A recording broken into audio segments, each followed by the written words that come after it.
This episode will be completely taken out of context. Welcome to the Fact Check This podcast. All right, Fact Check This podcast, and back with Dawn for Ways of the World. And the world looks a little bit different than it did last time we talked. Right, hilariously so.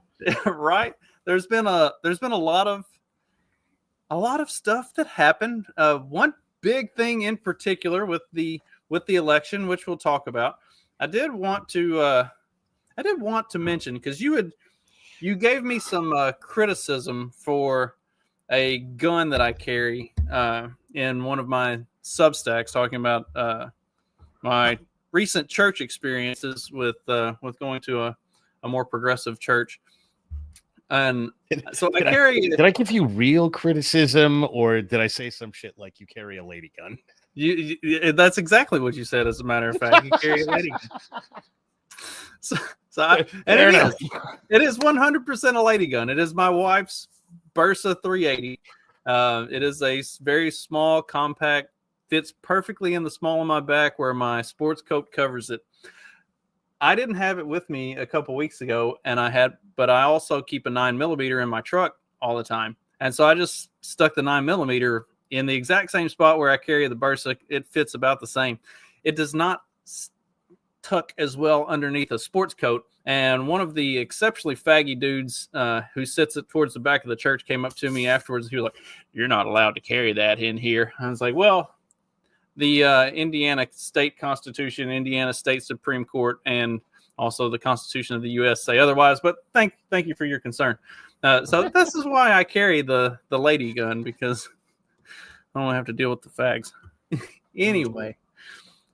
Hey, look, accurate. As much as I will give basically anybody anywhere shit for any gun that they're carrying, you're either carrying a FUD gun, or you're carrying a lady gun, or you're carrying you're a high-speed Glock guy who probably needs to spend the rest of his life on a range because you suck at everything.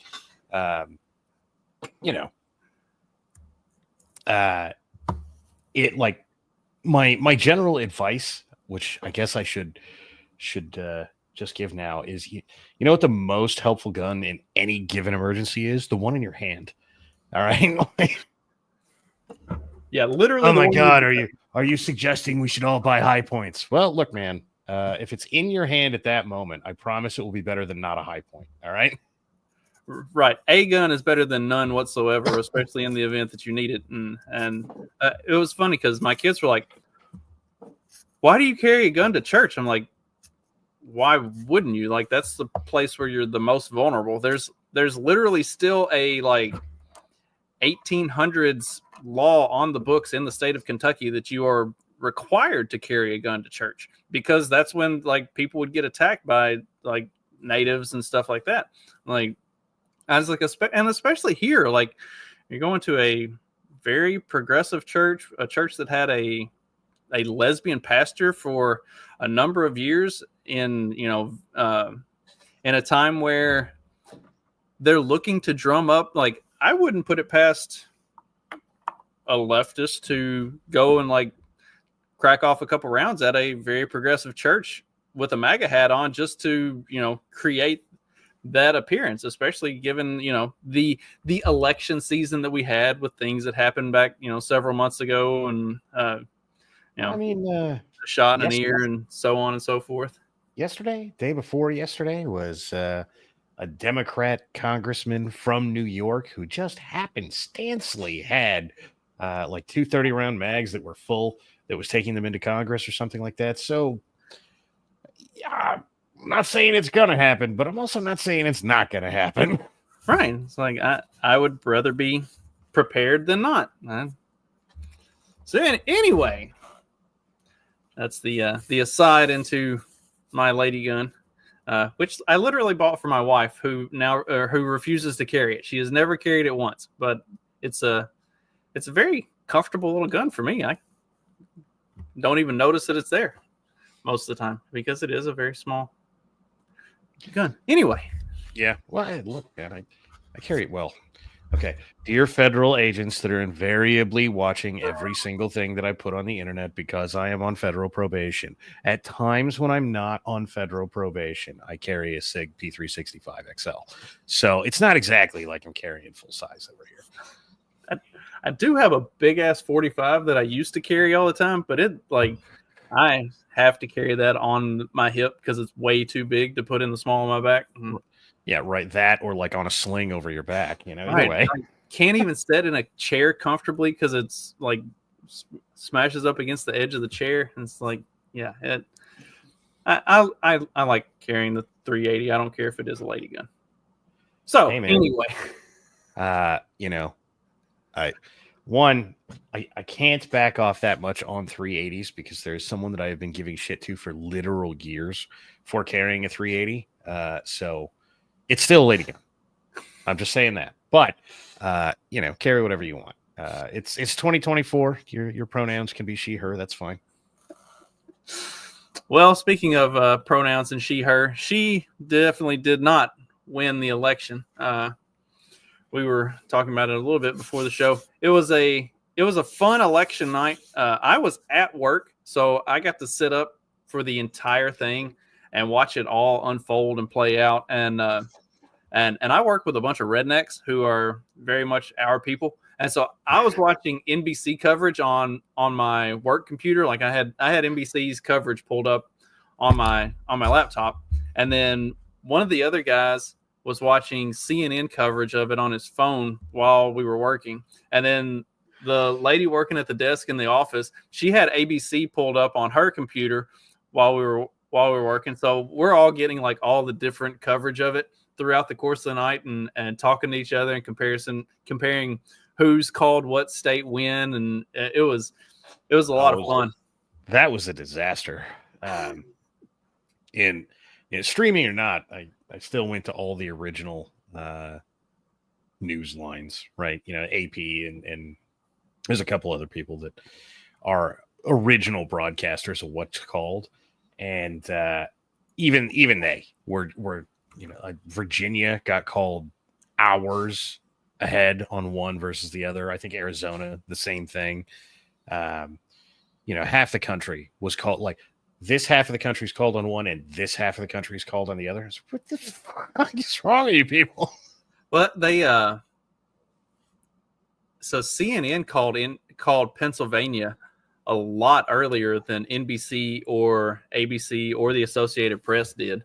So like, but you could feel a real shift in the vibe with the ABC or with the NBC coverage. Like when CNN called it, things got a lot different with the way they were talking about. Like they were not, NBC was not willing to call it yet, but it was all but called. Like we knew it. They just didn't want to say it. It was kind of how it felt. And it sounds like they were going off the AP wire because the AP didn't call it till some ridiculous time. Yeah, it was like 3:30 in the morning or something. Yeah, and Decision Desk had it called at to 10 or something like that, like pretty early. Yeah, Decision Desk had it called pretty early, and then CNN called it around like 1, and NBC and AP held off until like 3 or 3:30. And I kind of felt like because they were going to be starting the early morning coverage, and they were going to have like the new fresh crew coming in for the morning show stuff. I kind of felt like it was like, okay, we've got to call it before they show up. Like they need to be able to come in here and sit down and start talking about where do we go from here instead of waiting, for us to actually say, okay, like it's all over, but the crying. So yeah, the timing of it felt kind of deliberate. Like, all right, we gotta shit or get off the pot here. Lost on for a second. Hopefully just for a second.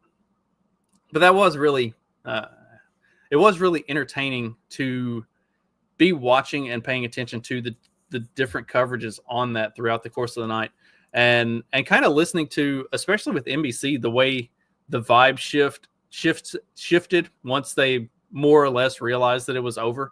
Like, but even before they called Pennsylvania, they were saying, there's no real path to victory for Kamala Harris at this point. Yeah.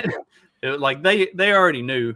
And so then they start talking about all kinds of stuff from what's going to happen with Trump's legal cases. And of course, like they've got the legal expert who's there to talk about it. And more or less the way he talked about it, the way he explained it is how it's kind of broken down since then.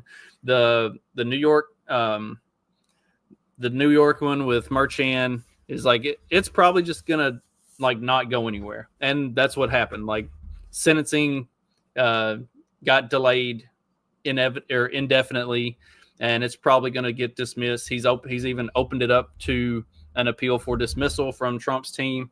All of the federal stuff is just going away entirely. The one that was kind of like up in the air with the Fani Willis stuff, that's not going anywhere because Fani Willis is such a train wreck with everything with her and the prosecutor that she was banging and all of that stuff. So like everything is playing out exactly the way the NBC's legal analyst said it would. But like all of the hosts on there were like, no, oh, Trump's gonna pardon himself and do all this, and he's like, no, and the guy was like, no, he's not gonna do that. He won't have to do that. All of this is gonna go away anyway. So listening to the network coverage of it and hearing some of them, who was it? Some of them were really on the nose with, all right, look, as Democrats, as the press, we fucked up. Like, this is our fault. We dropped the ball. We missed the signs on the wall. We've also like deliberately driven people away, whether we thought we were deliberately driving them away or not. The way we've behaved has pushed people away. One guy, oh God, who was it? He said that the Democrats have treated minorities like a voting bloc instead of treating them like working class human beings. It's like, yeah, that was. Well, you're not wrong, right? That was incredibly on the nose. Like some of them kind of figured shit out. How much of that did you? How late did you stay up, and how much did you watch? And till it was called for Trump, but I wasn't watching mainstream news for the most part. I mean, I had Twitter open, so as the clips were dropping and it was going fast, I think even Van Jones was saying not completely retarded things, which is incredible. On election night, I think Van Jones said something along the lines of, hey, you can complain however you want, but clearly we screwed this up and missed things. And because it's not possible that he won by this much in any other way. And I was like, well, I mean, yeah, but you're not where I thought self-awareness would come from. Well, and now more statistics and analysis of the votes have come out. Like Trump won the popular vote, first Republican to win the popular vote since, I don't know, 2004 Reagan or something. Yeah, I think that might actually be right, because I'm not 100% sure that Bush won the popular vote either time. I think it might have been closest in 2004, but I don't know that he actually won the popular vote. So I mean, that's exactly how I ended up killing the stream for a minute there, as I went to go look at exactly this thing. She's only made up like 5 million votes since election night. That's California is still counting. They have to officially stop on Thursday. Thursday is like everything has to be finalized on Thursday. So yeah, and that part is insane that they've just continued to vote or to count. They Freudian continued to vote. Yeah, they've continued to count for this for literally a fucking month. But like nonetheless, he's still, even with all of that, has won the popular vote. And what was it? Kamala Harris is the first candidate since 1932 to not flip a single county. Like there were some that there were a whole bunch that flipped red, there were some that went slightly less blue, but there were none that went from red to blue. And that's so that goes to to the, because I can't help. Like I have limits as a person. I'm just not better than this. Dear Black Pillars. Okay. Trump got, as of right now, 77,000, about 200, or 77 million, about 200,000 votes. Right now in 2020, he got, was it 78,000 or something like, or 78 million and some change, right? Just this much more than he got this time around. Some, or it's 76 million maybe, but pretty irrelevant difference, all things considered. So it wasn't too big to rig because he didn't drop, 90 million votes or something to get Biden's magical, mysterious votes back. It wasn't, a red wave of 400 electoral votes because something Reagan again or something. That didn't happen. So just out of curiosity, what could have happened that complies with all of this blackpilling bullshit? Just, I need to know. All right. So Trump is at 77 million and Kamala Harris is at 74. 75. Yeah, just shy of 75. So yeah, it's impressive. I mean, crazy how that many, because I mean that's effectively the same number of votes that he got in 2020. Exactly. It's and there are a lot of theories and speculation as to people were didn't have anything better to do with their time and this, that, and the other. Like, yeah, sure, that's that. Not having anything better to do with your time is definitely a driving factor in why people go to vote. Yeah, right. We're all sitting here like, man, the inflation is getting so out of hand that like, my grocery bill has pretty well doubled over the past 4 years. And as the Black Pillars will tell you every other day of the week, literally no one can afford a house ever again. But it was really just the people were bored. Yeah, that's what happened. Like they weren't working 37 jobs, as the Black Pillars insist is the case, and so didn't have any time to go vote. No. They clearly, literally everyone was on welfare, and for the first time, welfare broke Republican. That's what happened. Yeah. So we got the election. We've had some conspiracy theories about Elon Musk using Starlink to rig the election. Oh man, those are this is my favorite thing in the world. Yeah, Blue Anon has been one of my favorite things for the last month. Like all of the conspiracy, like at least the Q conspiracies on the 2020 election were somewhat, seemed to have some legitimacy. Like the Blue Anon stuff just really emphasizes the mental illness from that side. Like, and you would think with the kind of creativity they come up with for how Donald Trump managed to rig the election and win and everything, that they would be better memers. Like you would think with that kind of creative mind, they could formulate a good meme once in a while, but no, they're not. They just can't do it. See, they have the same problem in both arenas, right? It can't just be that Elon Musk makes a lot of money and so rigged the election. You see, any amount of votes was ever transferred over Starlink, and so like the problem here is that Elon Musk intercepted the packets individually to be able to rig the election. No one believes you. Elon Musk is over there like, I did fucking what? It is quite impressive. It's truly incredible. But it's the same. Again, it's the same thing in both arenas, right? You've got to over-explain. You've got to it can't just be the clear and obvious thing. As as some leftists pointed out on Twitter years ago, right-wing memes are just observing reality, and left-wing memes are like trying to explain complex subjects to you. And, well, while true, and I got to give it to that leftist, that is accurate as fuck. The complex subject is whatever bullshit fever dream they dreamed up and are now marketing as policy or reflection of reality or whatever.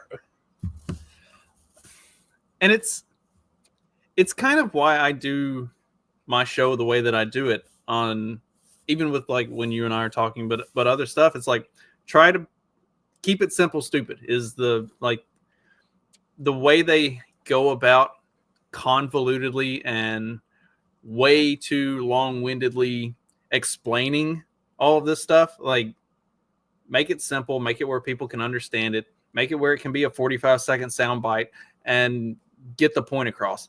Every time I try to watch a fucking video, a how-to video on YouTube, I just need to know how to get this fucking thing off of a 2007 Toyota that I've never messed with before. Like, I don't need a 45-minute video telling me your life story about how you came about ending up with the Toyota that you have and how your granddad worked at the very first Toyota company or Toyota plant in the United States. And just how do I get the fucking piece off of the goddamn engine? And that's all I need to know. Like, here's my tool layout. It's very important that you have safety glasses while doing this. You could get some dust in your eyes if you don't. No, I couldn't. Or if I can, it's fine. I'll get over it. I'm gonna start doing like tutorial, like blowtorch tutorials. It's like, all right, this thing is stuck. Here's how we blowtorch that fucking thing off. Yeah. Every video is a minute and a half of just me firing up the blowtorch, no safety gear or anything, just melt it, move on.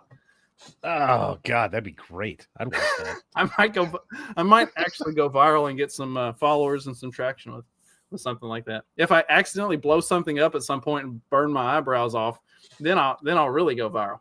Oh, that's what it'll be, right? You get millions of subs overnight, just people waiting for you to do it again. There you go. Blow something up intentionally, right?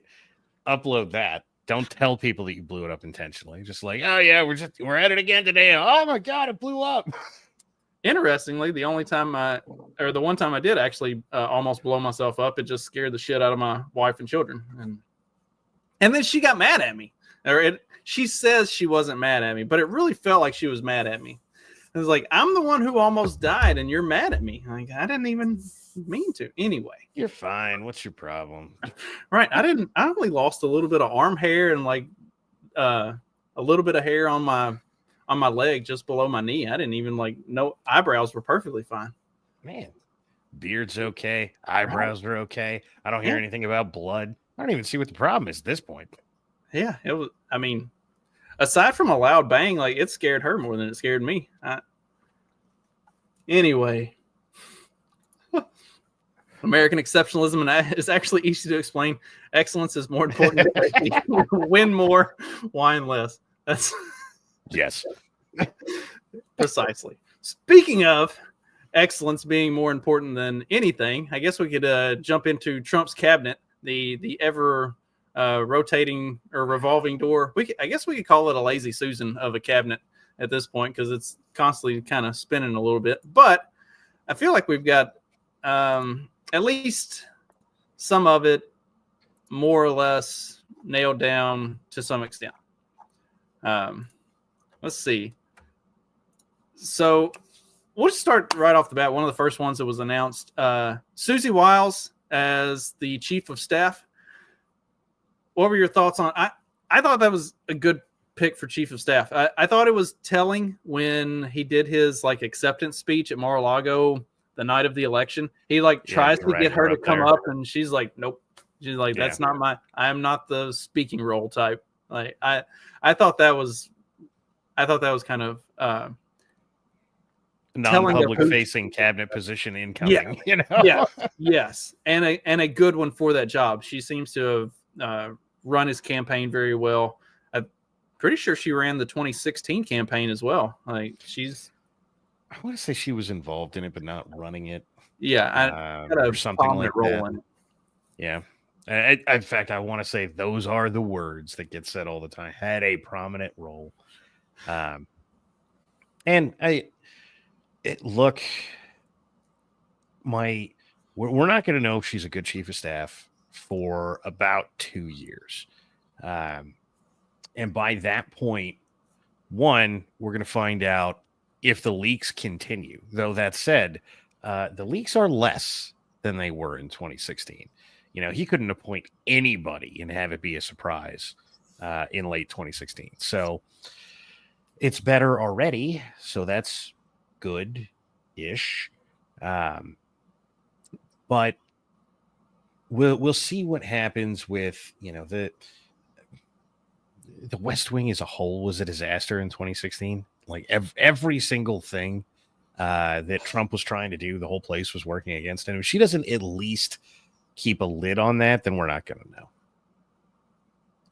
Speaking of the leaks, one of those was Matt Gaetz.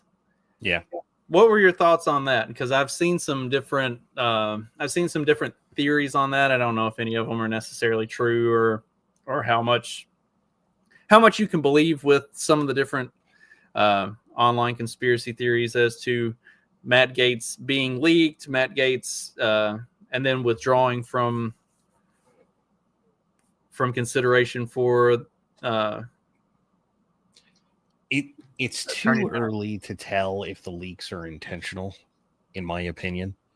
That said, that only the most controversial people are getting leaked seems like a decent indication that is the leaks are happening as kind of a test run. How upset is the left going to be if we appoint Matt Gaetz, right? How upset is the left going to be if we appoint Pete Hegseth, who was only leaked like an hour early, to be fair, but I'm sure that decision was already made. But Gaetz, there was time. And so in the world of what do I think, I wish he would have stuck with Gaetz. That said, if the official announcement is to be believed, Gaetz said, you know what, I'm leaving. My favorite conspiracy theory in reference to that is that Gaetz resigned out of the House so that Trump could appoint Rubio, so that DeSantis could appoint Gaetz as the senator, so that Trump could fire Rubio. Now, if that happens, this was perfect, and I love it. If that doesn't happen, then... Even if he doesn't fire Rubio, if everything else other than that happens, I'm still cool with it. Yeah. And there's also talk that that Gaetz may be taking a different type of a role within the administration, something that's, one of the not the like cabinet, but one of the non-cabinet deputy AG or something like that's been floated amongst the internet a few times, which would also be okay. What I want there, regardless of whether or not Gaetz is actually AG, is Gaetz to be able to go after all of the people that he hates in the government with the power of the Attorney General's office. So Deputy AG is just as good as long as what's-her-face stays out of his way. Speaking of what's-her-face, Pam Bondi, what are your thoughts on her? I personally, my initial, from what I've been able to kind of dig up and find on her, I don't think she's terrible. I don't think she's definitely not good as far as like Matt Gaetz level good. She's not like great, but she's not bad either from what I can tell. There was a picture that went around of her doing like a, sit down and shake hands with Lindsey Graham, and everybody fucking hates Lindsey Graham. But I mean, like, but also, can you really tell Lindsey Graham no? I mean, right. And Lindsey Graham is kind of, at least outwardly, come around to being supportive of Trump, at least in the last month. So, and so, okay. Here's what my thoughts on Lindsey Graham are. Lindsey Graham is a straight up boomer con moron who gloms on to whatever he thinks is popular and will keep him in office. He doesn't have a single independent thought in his fucking head. It's why a lot of times he continues to support things that people don't like anymore, like literally months and years after it's already kind of gone out of trend because he doesn't know what he should be liking and not liking. So he'll just keep sticking to the same talking point until somebody finally tells him, Lindsey, we gave up on that 2 years ago. Like, move on, dude. Right. Yeah. Once they stop running polls about subject, Lindsey Graham never changes his opinion again. Ever. Right. And so that's I don't think super poorly of Lindsey Graham. I just don't think highly of him at all. I think he's just a moron who will do whatever is necessary to maintain what little level of influence he still has. And if that just means like never losing his seat until he decides to retire or die, he's good with that. And to be fair, he can probably do that in South Carolina because they're not going to vote him out as long as he doesn't do anything to actively fuck people over in South Carolina. And even then, he probably can, as long as it's within the first 18 months after election. You know, I mean, if it's not bad enough, right? If they're not, I don't know, transing kids on the church steps or something because of something that Lindsey Graham did, then nobody's going to remember. And you can think what you want of that. You know, this is political autistic YouTube where we will be over here like on Lindsey Graham's birthday, the first one, you know. Speaking of people that glom onto whatever they think will keep them in power, that's kind of my opinion of incoming Secretary of State Marco Rubio. Yeah. Like, I know Rubio's been bad on a lot of stuff. I also think Rubio is a spineless weasel who will do whatever Trump tells him to, so long as it keeps him from getting fired and it keeps him in a position of power. Like, Rubio is not going to advance beyond Secretary of State. Like, that's basically maxed out for him. He's not going to be president or vice president, like, ever. So be Secretary of State, do the 4 years with Trump, like, do what you have to do to show that you're going to be loyal to what the party is becoming and not what it has been. And then you can go back to being a senator, being in the House. Who knows? You might even be the next governor of Florida, sometime 8-10 years down the road. No. Right. Not that I live in Florida, it's going to affect me directly, but to go from DeSantis to that, Florida, don't do it. Though that said, I guess it depends on who's in charge of the party. If Trump hangs around and remains the kingmaker that the internet wanted him to be after 2020,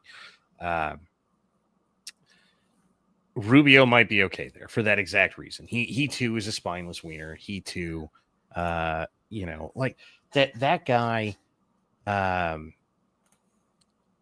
In the 2016 presidential debate, I mean, he switched almost every opinion since then. Why? Because polling has switched on almost every opinion since then. And furthermore, he doesn't know how to deal. Very clearly, he doesn't know how to deal with people who come up to him in public who have any capability to talk to him and keep him there and say, hey, you're a little wiener face, right? Because you don't get named Little Marco by the guy that you work for now and have some capability to deal with that without, at least the guy that you're working for being like, oh, well, he's Big Marco now, right? Which has never happened. For reference, Trump has never come out and said anything particularly great about Marco Rubio. Just like, hey, he's not so bad. And that's as good as it's gotten. And I feel like that's as good as it's going to get. And I mean, that's about as good as I'm going to feel about Marco Rubio. Like, it's, Trump picked him because he is spineless and will do whatever Trump tells him to do. And there's a certain level of value to that. I remember I worked at a place down in Mississippi, and I was in charge of all the hiring, and I was the ops guy. And the facility manager came into my office one day and he said, "Your boy Alex out there, I think he might be dumb. Like, he might actually be slow." I said, "Yeah, I think so." He was like, "Why you got him?" I said, "Because I can tell him to dig a hole to China, and he will dig until he either gets to China or I tell him go do something else." I was like, I don't need rocket scientists. I just need people that are going to do whatever the fuck I tell them to do until I tell them to go do something else. that is Marco Rubio for Secretary of State. Oh yeah. Well, he does provide one other thing, which is the Joe Rogan Bolton effect, right? I walk into a room to negotiate with Xi, and I've got Bolton with me, and she's over there like, oh my God, this guy's gonna go to war with us. Rubio's got some hefty neocon past. It's probably doing a little bit of the same thing, except of course that everybody knows that Rubio's a wiener face. So, speaking of John Bolton, how about some folks that John Bolton really doesn't like? Oh man. By the way, this is the best. This and Mike Pence are the best tests for what are good picks, right? If they feel the need to issue a public service announcement about how bad of a pick it was, like country saving, that's how good of a pick it was. And so for that, you can basically go through everybody that Trump has nominated for any kind of intelligence or security. Notable exception, Tulsi Gabbard. Bolton actually likes Tulsi? No. That's the only exception. It's the one that proves the rule. So we got Tulsi, John Ratcliffe for director of the CIA, Pete Hegseth that you mentioned earlier, Secretary of Defense, Homeland Security, Kristi Noem, and then we've got Kash Patel will be the director of the FBI. How do you feel about the way the security sector is kind of lining up there?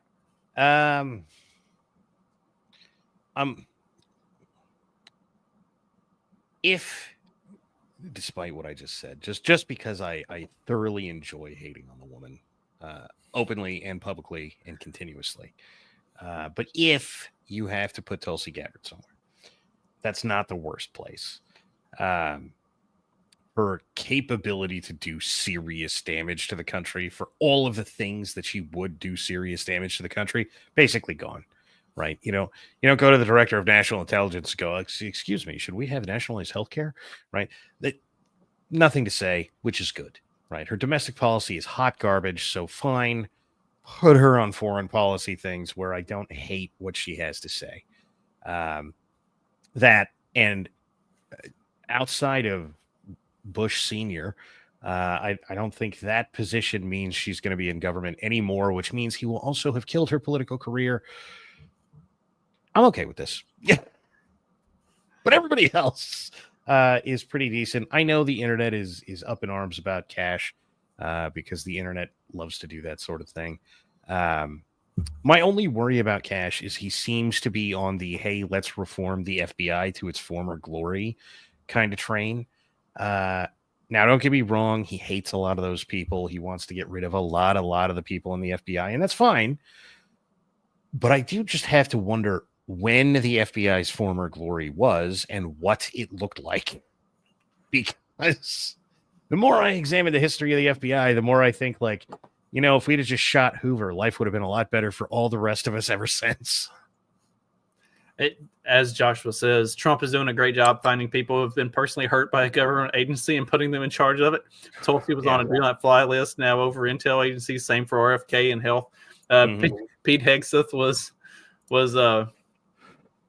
removed from Biden's inauguration because he was put on a domestic terrorist watch list or something because of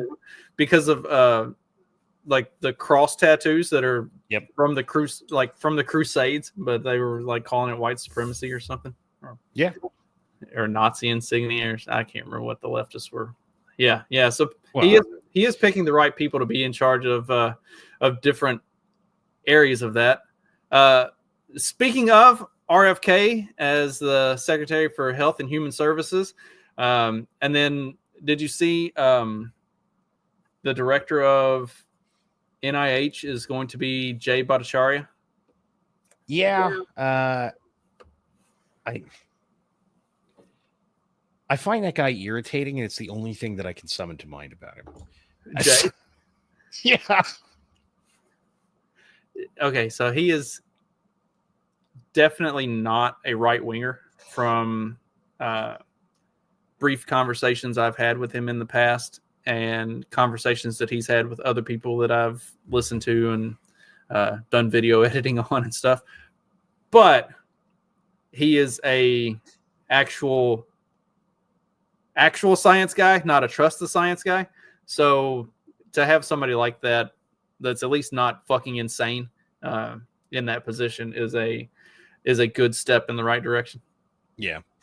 Well, look, you'd have to go out of your way to get worse than Fauci. So, I mean, I'm not saying it's impossible, but it would be very, very difficult, right? You'd have to find young Fauci so he could spend, the next 30 years there. And that would be worse because Fauci will hopefully die in that time. But, in that sense, I guess it's a good move. It is moving in a positive direction, even if I find him annoying. But then I found that rat-faced wiener Anthony Fauci annoying. So, what are you going to do? Maybe that's just the job, right? Who's the most annoying person on the campaign or hanging around the campaign? You're in charge of the NIH. Actually, that'd probably be a better selection system than whatever we're using. Probably. If I ever run for president, that's the plan. So if I ever become president and I make you the director of the NIH, sorry in advance. What would I be director of if you become president? Oh man, assuming it still exists, I'd make you the head of the USDA just because I know you'd kill it. Oh fuck yes. Yes, get rid of that and the FDA. Fuck them both. Mm-hmm. Speaking of agricultural related stuff, Brooke Rollins for Secretary of Agriculture. I have absolutely no fucking clue who that is. I just know it's not Thomas Massie, and that makes me happy. Thomas Massie belongs exactly where he is in the House, being an absolute pain in everybody's ass every single vote that comes up. Like, whenever that originally was getting floated that Thomas Massie would be picked for Secretary of Agriculture, I was like, okay, cool. Yes, except he's perfect doing exactly what he's doing. Like, let him continue to be a wrecking ball in the House every single time there's a vote that comes up because he's perfect for it. Yeah. Well, so, man, Massie, for that exact reason, and a couple other people, are exactly what makes me hate term limits, right? There has been this wild cope that has been thrown at me lately that, but the left has no backbench, Don. The left has no backbench for president. That's true, right? But the left hired a bartender to be a congresswoman.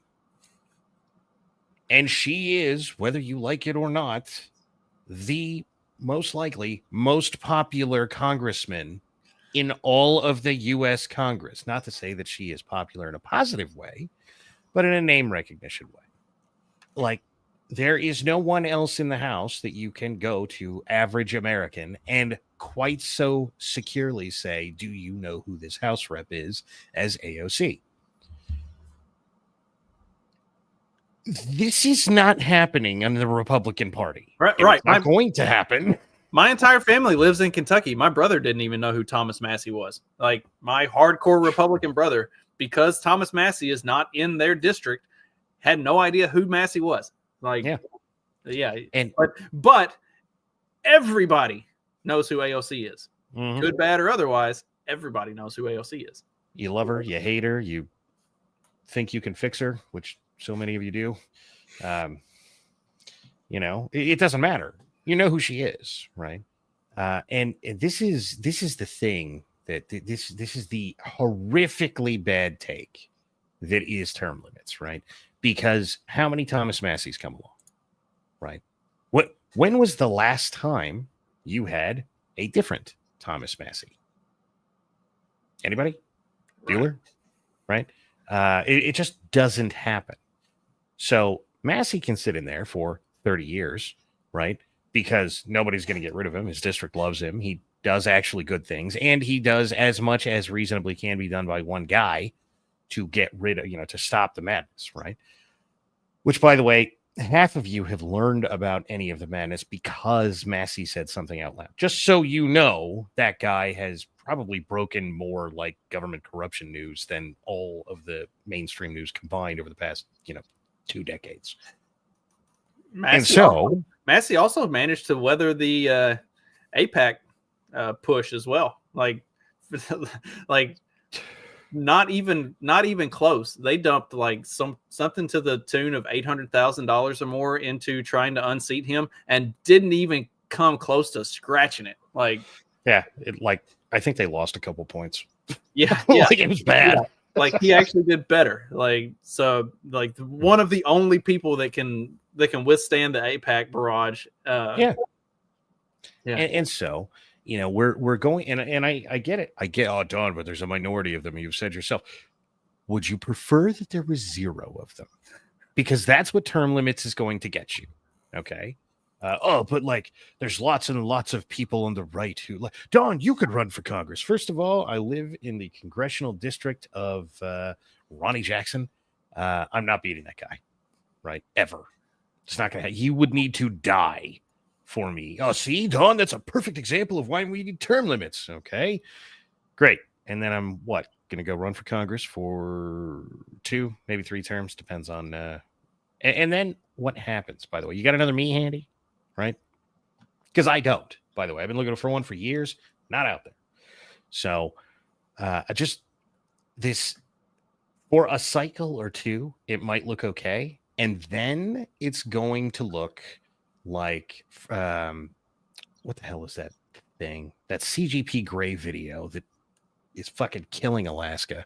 The voting thing, non-first past the post voting. Oh yeah, the ranked choice stuff.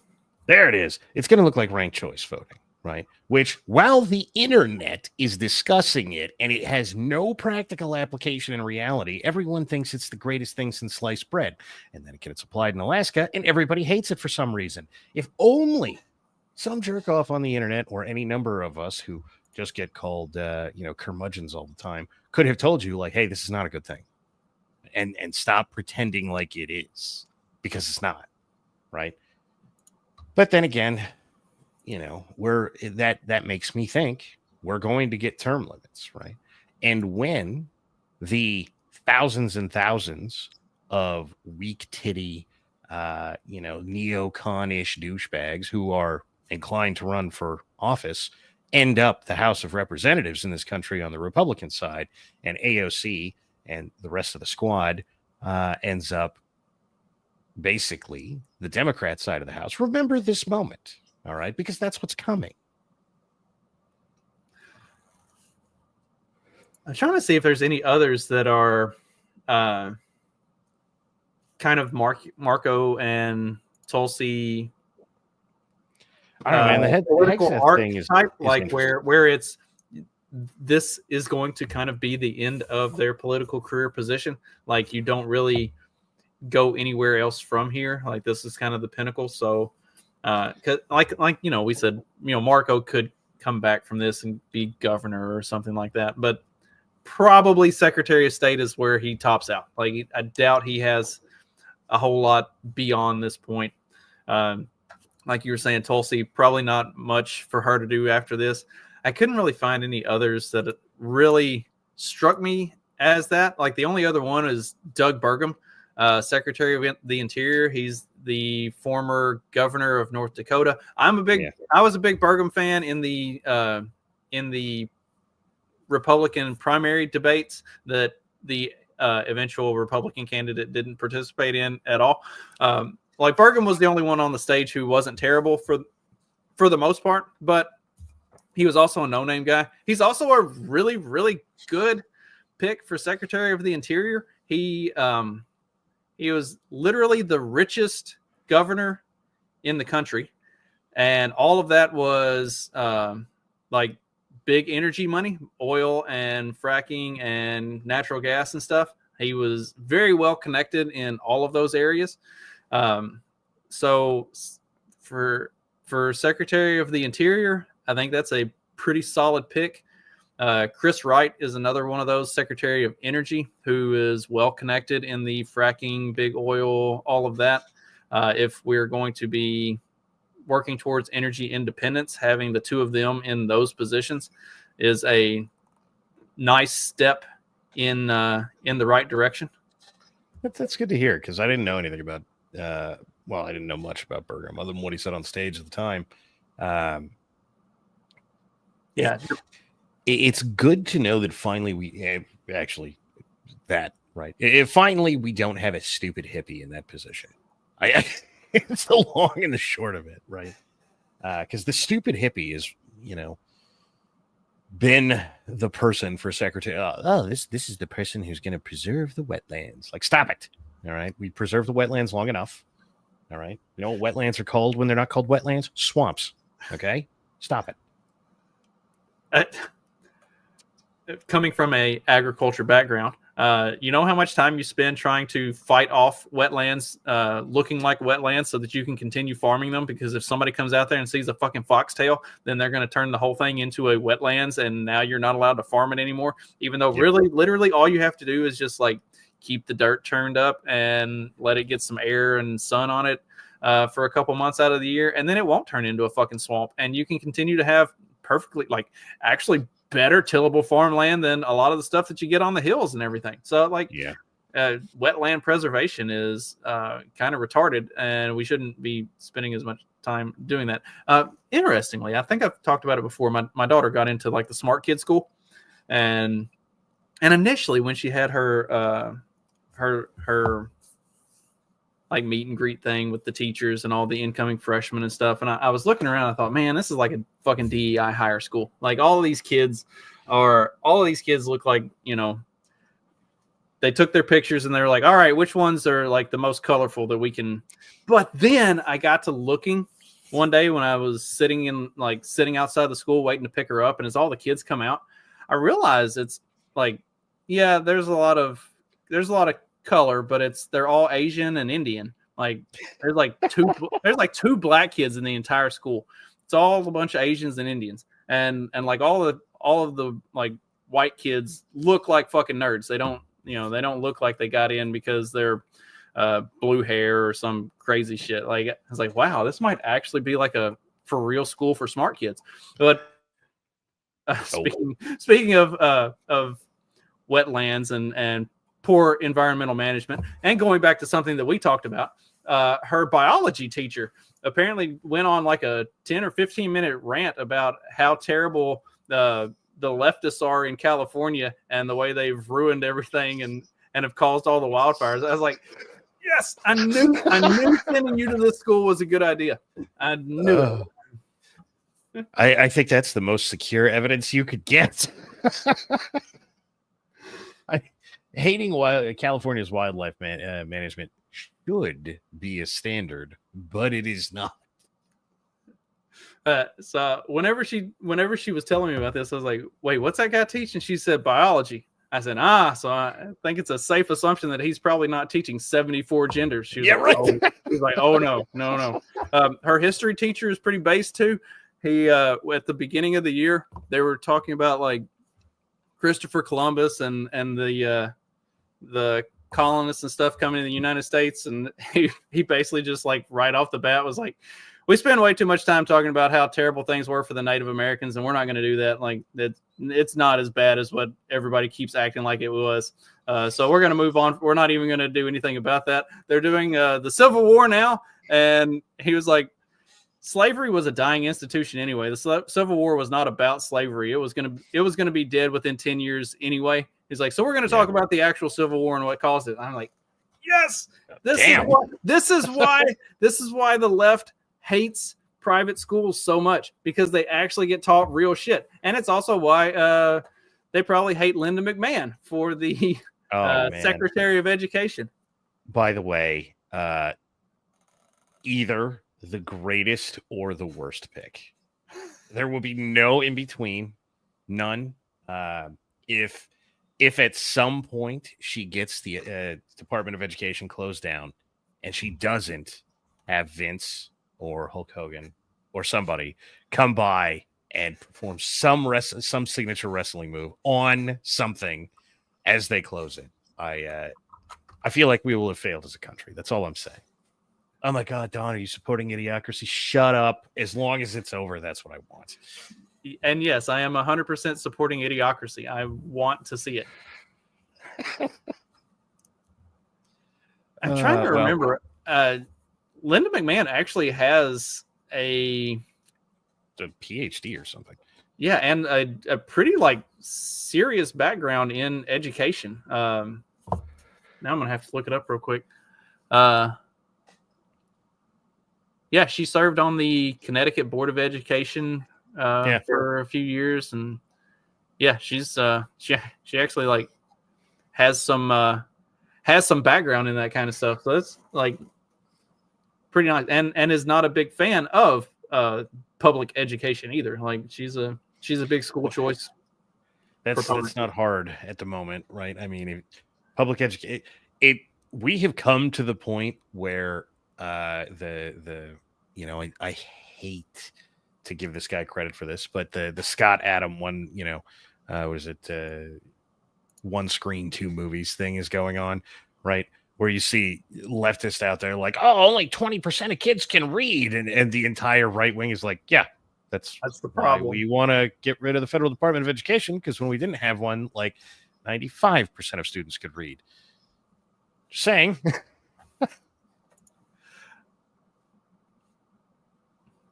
So Lutnick for Secretary of Commerce, and then another one that I've heard people talking quite a bit about is Scott Bessent. Scott Bessent for the Secretary of the Treasury.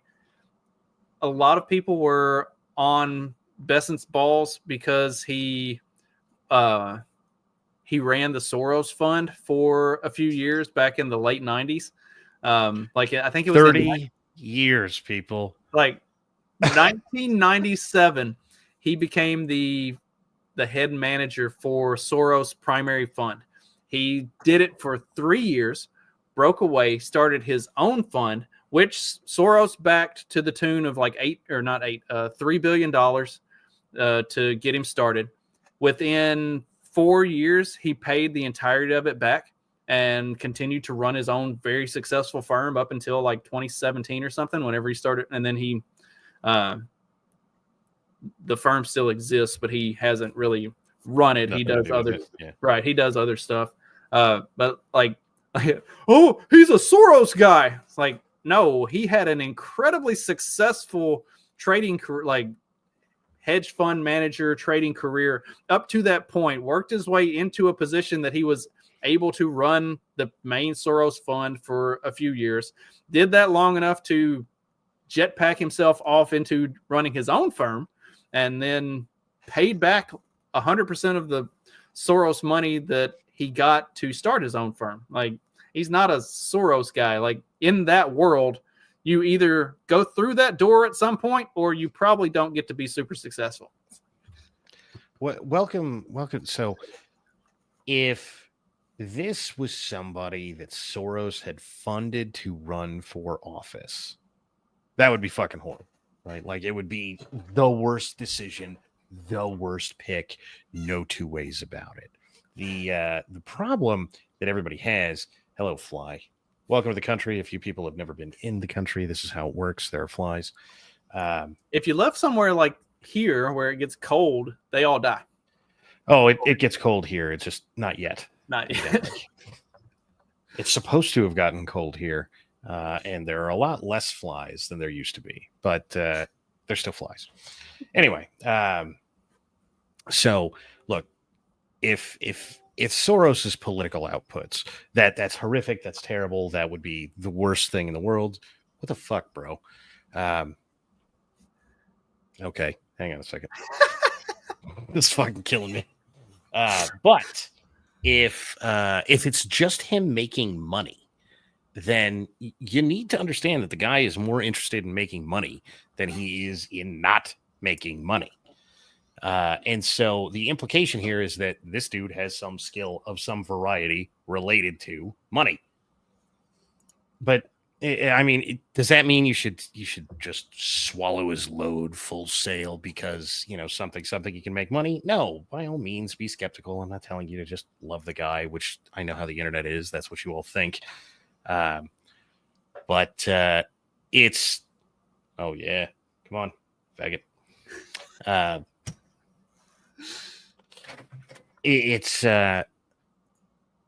It's also not the same thing. And I know what the internet wants. You want the simplest, the gayest heuristic to determine if people are bad. Which, by the way, gay. He's actually what? Gay. He's actually gay. Oh, perfect, great. There it is. There's the end of the discussion. He's gay and was ever connected to Soros. That's it. He's basically the devil, right? And by the way, dear internet, whatever you think about it, clearly Trump does not hate fags. It's just true. Okay. Right. Trump doesn't hate fags. He doesn't hate women. He doesn't hate Hispanics. Obviously, we got Rubio. I mean, or Indians, cash, right, I mean, like, right. dear the internet, I know how you are. But it turns out no matter how much, and by the way, get ready. If Barron Trump ever runs for president, he's not going to be the Caesar you want him to be, because you're the retarded, black-pilled, obnoxious bitch section of the internet, and nobody likes you. Okay? That's just the truth. Doesn't matter whether you agree. Speaking of Indians, what are your thoughts on the Department of Government Efficiency with being headed by Vivek and Elon?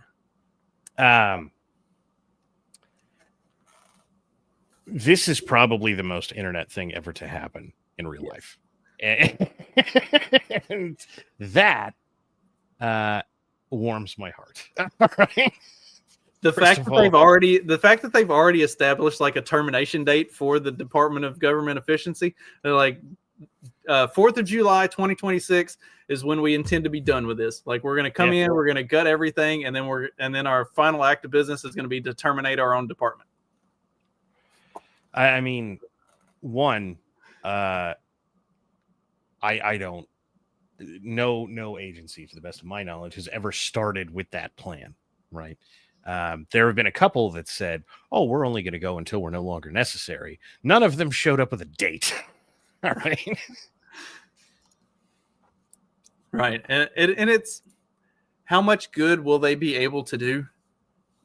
I don't know, because I think there's still going to have to be certain levels of congressional approval to a lot of things that they've talked about. But also, if they're advising departments that don't need government approval to do some of the things, then and those departments are being headed by Trump loyalists who are going to do whatever they're told to do, then oh man, so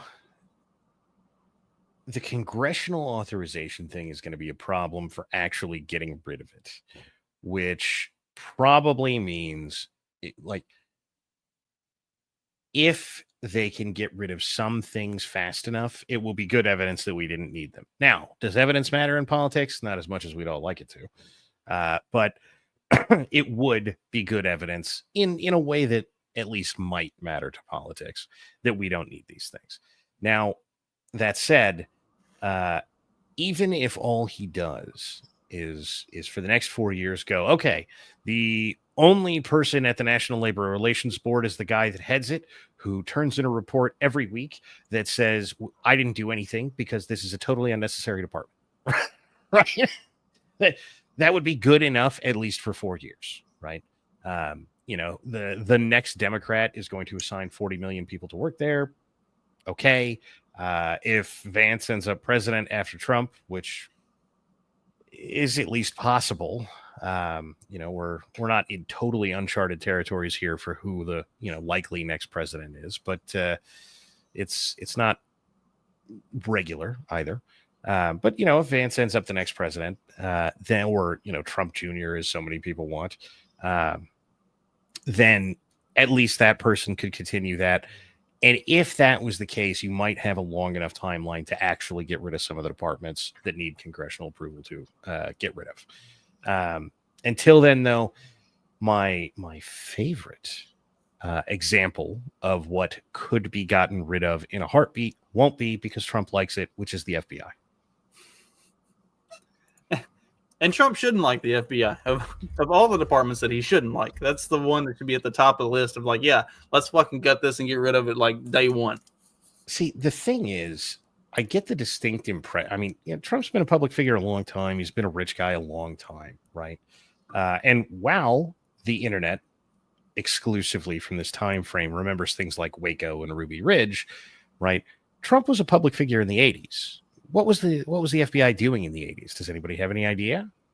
No, not really, because they weren't making a giant mess of things, which means the only people who were likely running around doing stuff at the FBI were the ones who were coming to Trump and saying, hey, look, we've got some information on an assassination attempt on your life, on you, and we would like to put out additional security. We'd like, till we can find this guy or, whatever it is. Trump's interactions for multiple decades with the FBI were probably very positive. And so in his opinion, most likely, the FBI went bad under Obama or maybe Bush, right?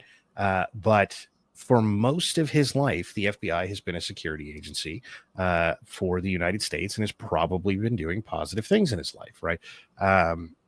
They were involved in, and if you go back to 99 or whatever, the first, or 97, 94, whatever it was, the first tower bombing, you can find Trump on video saying great things about the FBI. Now, internet, I know how you are, right? Oh, but they knew and they deployed the bombs and this, that, and the other. Yeah, okay, maybe that's the case. They probably didn't go to Trump and be like, excuse me, Mr. Trump, we were trying to destroy the Twin Towers and we failed, right? It probably didn't happen. Right. So, keep that in mind as you, me too, hoping that, against hope, that the FBI goes away. For the people in power, the FBI was not a horrible thing for all of their lives. Not to mention, come to think of it, as part of why Trump loves Giuliani, I'm sure, is he was a developer in New York in the 70s. There was a lot of Italian mob in the 70s in New York. The FBI and Giuliani were probably very helpful to Trump. All right. Yeah, I would not be surprised if they were extremely helpful. Oh, I'm trying to see if there's anybody else who sticks out. We've got Tom Homan, the border czar. The greatest clip ever is him saying, or is when they ask him, well, what about having to separate families when you deport them? He's like, we don't have to separate families. We can deport them all together. Yep. So that's yes. That is, Brendan Carr, the FCC chair, will be the new FCC chair. I don't know if you know much about him. I don't. From what I found on him, he is a good guy for the FCC. He is basically opposed to everything that the FCC does, and so he'll. Oh, perfect. Yeah, he's like Josh said earlier. Like, he's doing a great job of finding people who have either been personally hurt by a government agency or just have expressed a hatred for certain government agencies and putting them in charge of it. So Brendan Carr for the FCC is a fantastic pick. Who was?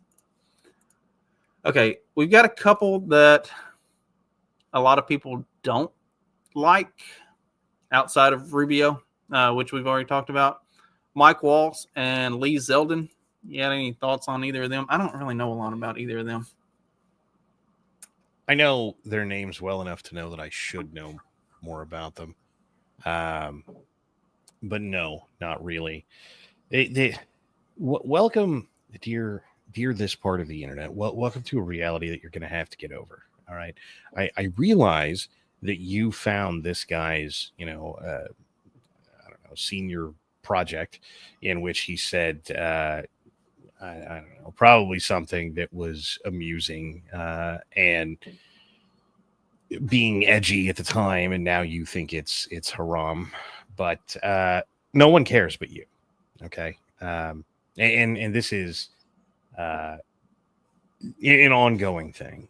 Like, pay attention, because mostly what you guys are doing are making yourselves miserable over people who, truth be told, none of you ever seem to come up with something that is an indicator of how they're going to behave, as much as you whine about some stupid thing that happened literal decades ago. Well, and like his UN ambassador, Elise Stefanik, she's real pro-Israel, and I think that might be Zeldin's big thing, is he's real pro-Israel too. And it's like, okay, but like, where in politics do you find somebody who's not outside of Thomas Massey? Like, they don't typically survive being openly anti-Israel if you are on the right, and even in a lot of cases on the left. Yeah, there's a handful of people on the left who get to be sort of anti-Israel,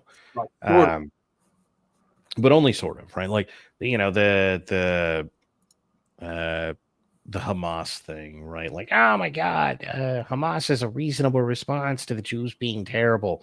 That's about as far as you get to go. And you don't have to like that. You can, tell me, as so many of you often do, that this just proves the Jews are the source of all problems. Okay. What does that mean about this person in relation to getting things done? Right. And also, like, where Stefanik is concerned and some of the others, they're very pro-Israel. They're also Trump loyalists. Like, they are loyalty picks because they have been on Trump's side since 2016, 2015, and earlier. Like, so, like, you understand why he would pick them for those spots. Another one that has gotten some public pushback is his pick for the Surgeon General, Jeanette. I can't pronounce her last name.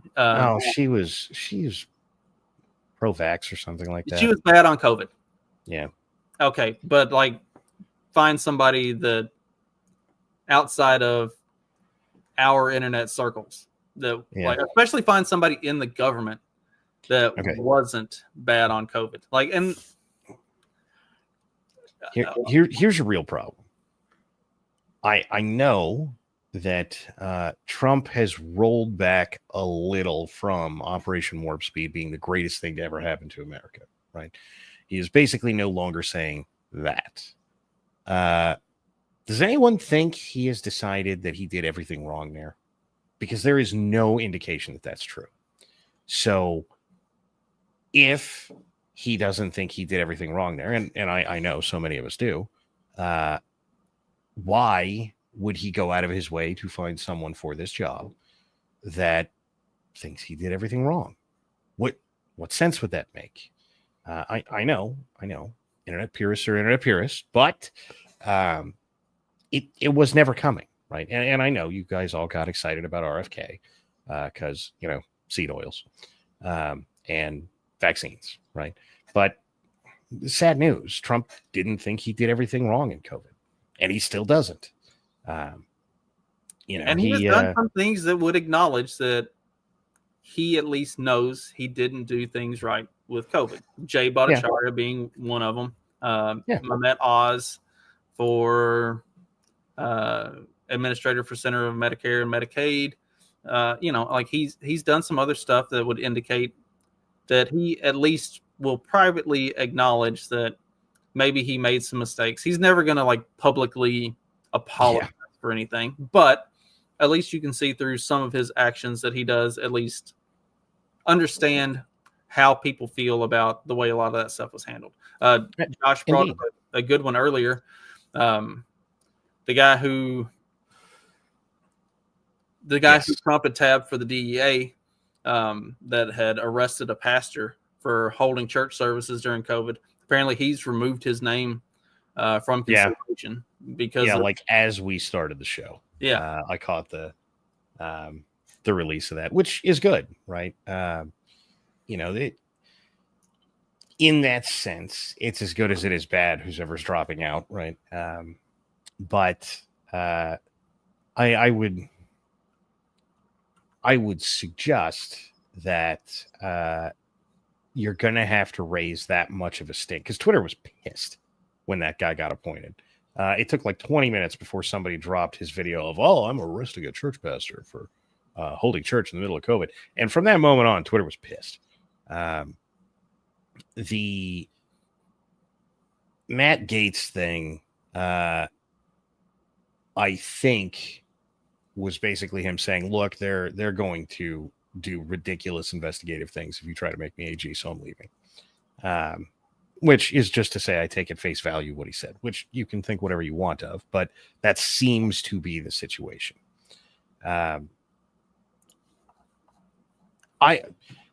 the smallest parts of my heart, I hope we remember this moment, because I remember 17 through 20 going, this is the only president in my lifetime who gives a damn what the populace has to say before it's melting down congressional switchboards. And you people cheer on him making the dumbest decisions I've ever seen in my life.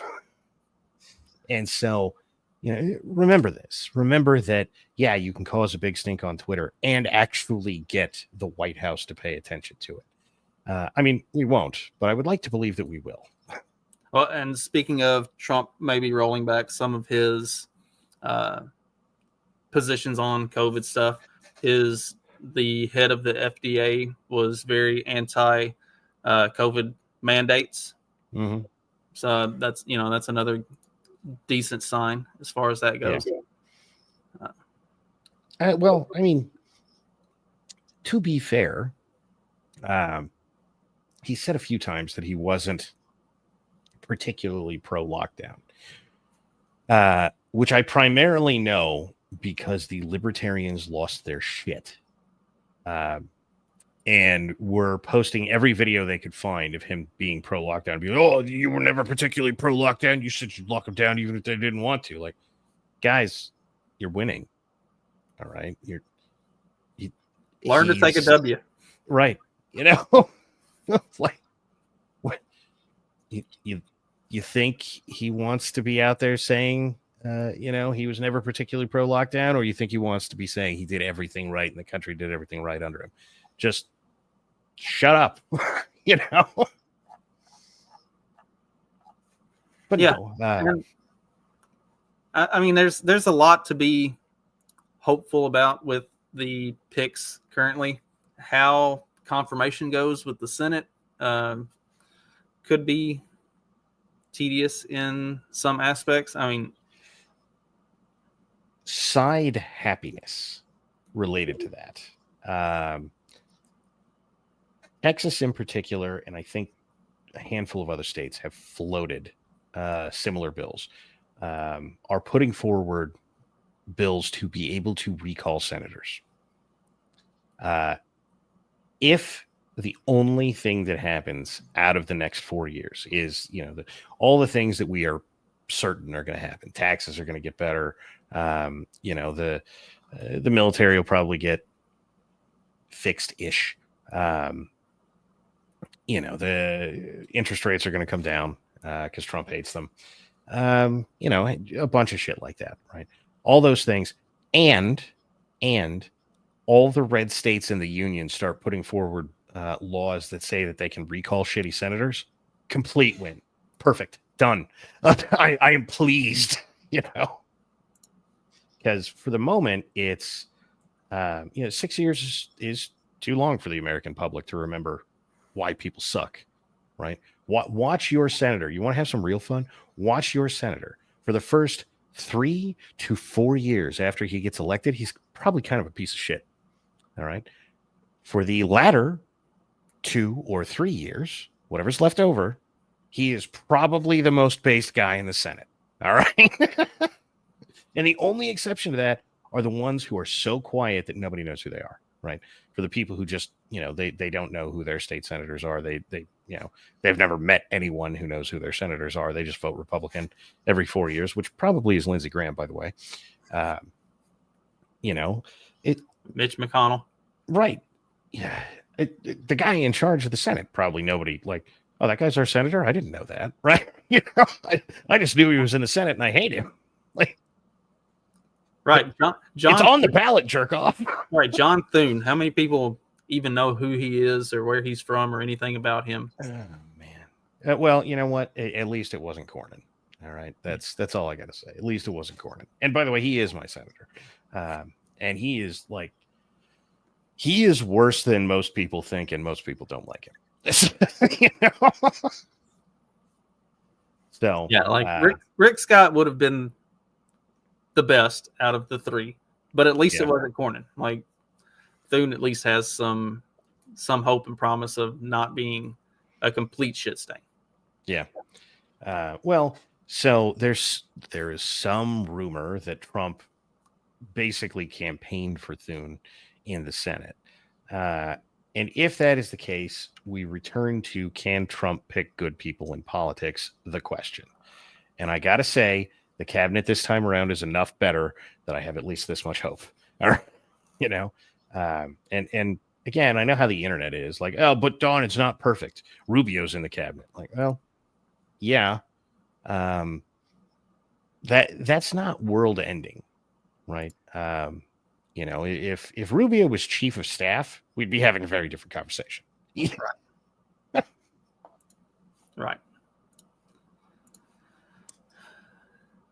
Any others you can think of that you wanted to have any thoughts on? I mean, I think we've covered. I think the only name that I think the only names that we didn't say were Doug Collins, who will be in charge of the VA, and Sean Duffy, Secretary of Transportation. I don't know a whole lot about either of them. Closer to confirmation, I'll actually like dig into them and see how I feel about them. But for now, I'm kind of they're people that got picked for positions that have to be filled. The only question, right, and dear vets everywhere, pay attention. The only question about Secretary of the VA is loyalty, right? That's it. I don't care if that guy has ever set foot in a hospital in his entire life. I don't care if he's a vet. I don't care if he, stood on his head for the entirety of his school career. I don't care. If he is willing to wash Trump's balls, that's what I want out of that guy. All right. And for those of you who are wondering why, Trump does like vets, right? So the question for the Secretary of the VA is not whether or not he's good at anything except doing what Trump says. Okay. Because when Trump says do things do happen at the VA. I know everyone likes to pretend like that didn't happen, but it did. Okay. I was, I've had VA healthcare for, about a decade. About a dozen years at this point, right? Which means I was there for the end of Obama, I was there for Trump, and I was there for Biden, right? The end of Obama was hot garbage. I didn't have a doctor for like 6 months. When I did get a doctor, it was a fat Indian lady who didn't know her ass from a hole in the ground. All right. During all of the Trump years, not only did I have a doctor, I had a good doctor, which was amazing and weird. And the one that I got basically as soon as Biden took office almost killed me. So, yeah, it's different. All right. And it matters to you at the ground level. So the only thing that really matters with this guy is whether or not he'll do what Trump says. And looks like there's a pretty good chance that he will. Collins has been described as an ardent Trump ally. He strongly defended Trump during the impeachment inquiries. And he is one of the Republican contenders who has been called the most pro-Trump. So I'll take it. That's sold. Good enough. Yeah. And that's what can be said of a lot of these picks is they are ardently pro-Trump and anti whatever they're in charge of, which sounds good to me. Yeah. I like it. It's a good step in the right direction. Like I said, once confirmations start to get underway and we see what some of the pushback is on them, then we really get to find out how good they could potentially be. Because the more you see them push back on them, the better they probably are for the position. So in the world of confirmation, it has been a decades long practice, at least as long as I've been paying attention, to sort of horse trade with these kind of cabinet positions, right? You go to the Senate. If it's not a particularly friendly Senate, you say, all right, I won't appoint these three. These three guys will withdraw, but you're giving me these three guys. And if Trump engages in the horse trading game, we're going to have a problem. So, and from some of the talk, like Massey has talked about recess appointments and stuff like that. Like from the way it sounds, they're not going to fuck around with a lot of these cabinet picks. It's like get on board and get the people in place who Trump wants in place, or we'll put them in place whether you want it or not. Yeah. The open discussions of recess appointments already is a super good sign. This was not how he went about this last time. As a premise, Trump seems to be coming into this substantially more adversarial than he did last time. And that is a great sign. Yep. Yeah. Competence can be taught, loyalty cannot. That's and that seems to be, and Trump even talked about this on the Rogan interview. Like, he didn't know who he could trust, and so he relied on what he was being told by people that he thought he could trust at the time, and he learned a lot about who he could and couldn't trust. And now he's picking people that he knows he can trust, not people that he is being told by somebody else that he can trust. Like, it's for the various complaints, the he's a Fox News host thing about Hegseth is probably the most hilarious of them. I mean, he is, but also retired from the U.S. military. Well, I guess that is totally irrelevant. But the unwilling, who I don't hear is the Federalist Society. I've not heard their name once. All right. And whatever you think of those people, clearly their picks for other people are not that good. Okay. I don't hear any of the, we're going to compromise and get everything done discussion. And for those that don't remember, this was all 2016 talk, we're going to bring the right and the left together. And he's got a little bit of that. Like, we're going to unite the country. Right. But I don't hear, the Republicans and the Democrats are going to get along for the first time since, in 1980 or whatever it was that he was saying in 2016. That line is gone. The general behavior has changed, and it is an incredibly good sign. We'll see how hard he goes, but presumably it's going to be a lot harder than last time around. And that alone should be hope-inspiring. And if nothing else, hopefully we gave you a little bit of hope for some of these picks. Maybe for those who are listening, watching, you might have been concerned about certain ones, and maybe we've helped to dial some of the black pilling down on, oh my gosh, Zion is this, and Soros fund that, and everything else. Like, there's more to it than just that. And the Zionist thing kills me, right? Like, Trump didn't move the embassy last time around for no reason. Did you think he was going to nuke Israel off the map this time around? And if you did, why? What made you think that? Right? Who are you listening to that would tell you something so fucking stupid?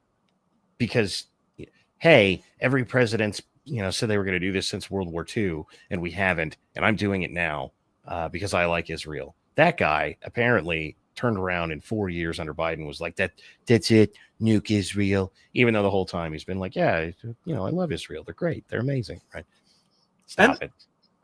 And there have been some rumors that Trump and Netanyahu's relationship soured a bit after the October 7th stuff and the way Netanyahu has handled a lot of that.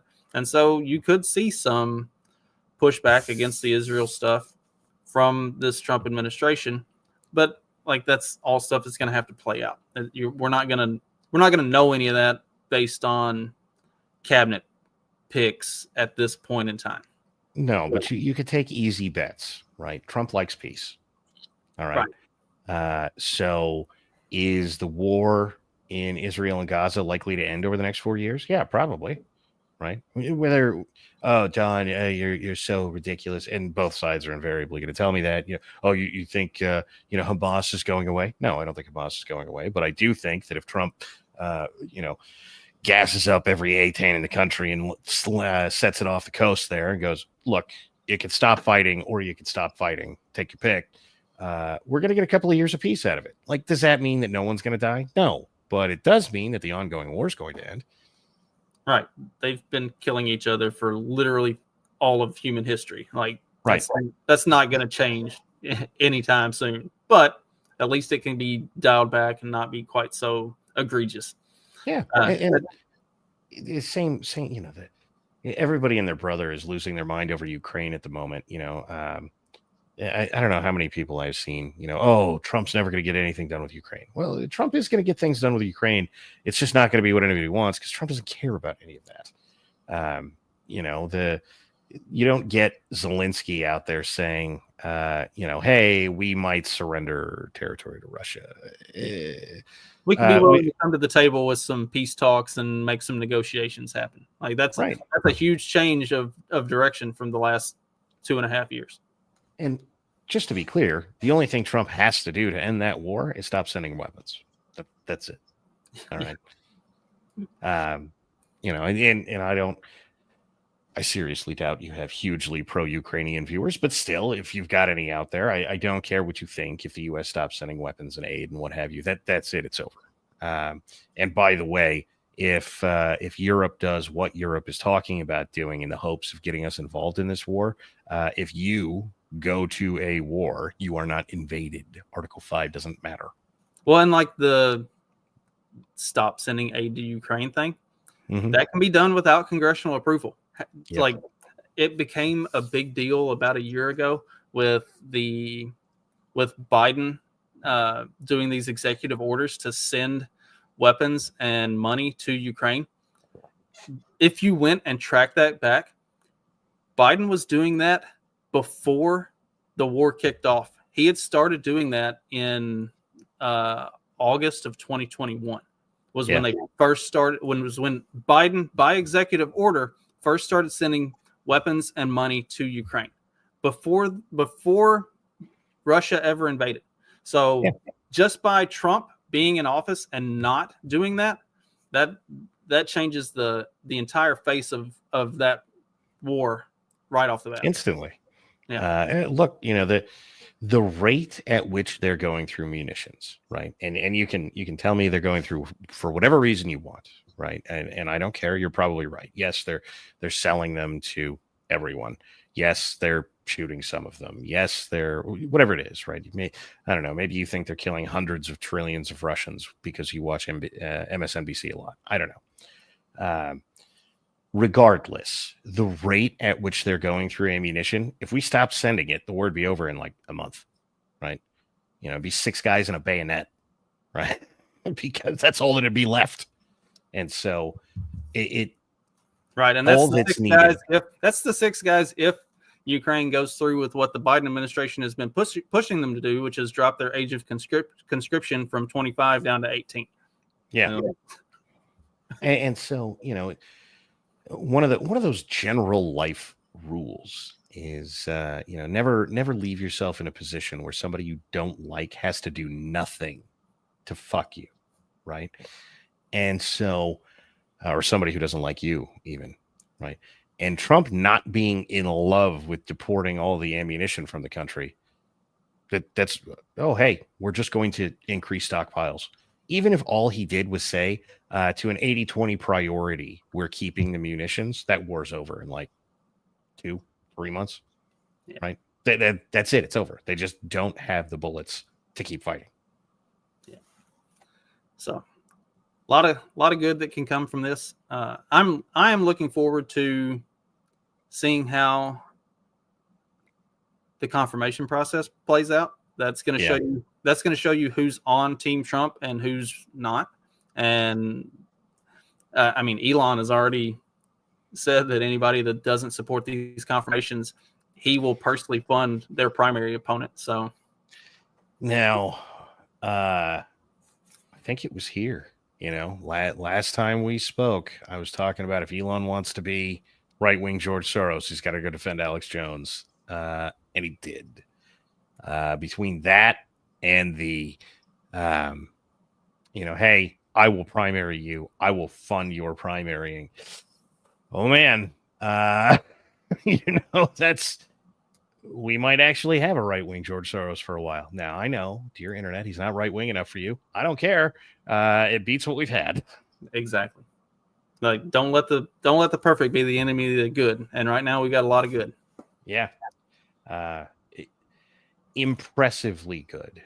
Even if it only, and by the way, for those of you who don't remember, Reagan, I know the internet hates Reagan today. But you need to understand that when Reagan came into office, it looked a lot like when Trump came into office, right? Everything was a disaster everywhere, all the time, no matter what. And for 20 years after Reagan, things moved dramatically in the right direction. Now, done, but in that time, Waco happened. I understand that, right? How many of you would have traded Barack Obama for Bill Clinton? Because I would have. Any day of the week and twice on Sunday. All right. And I know Hillary is a disaster. I don't care. Right. You even take that as it is. Look at Hillary back in the 90s. Yeah, she was cringy and shitty, but she was not the thing that she is now. Right. And all of that is basically because Reagan beat the left to death. I know. Hughes Amendment, blah, blah, blah. Gotcha. I understand. On the other hand, there were a lot of wins in that time that most of you don't seem to notice because lots of them are not specifically policy related, and you're not angry about it.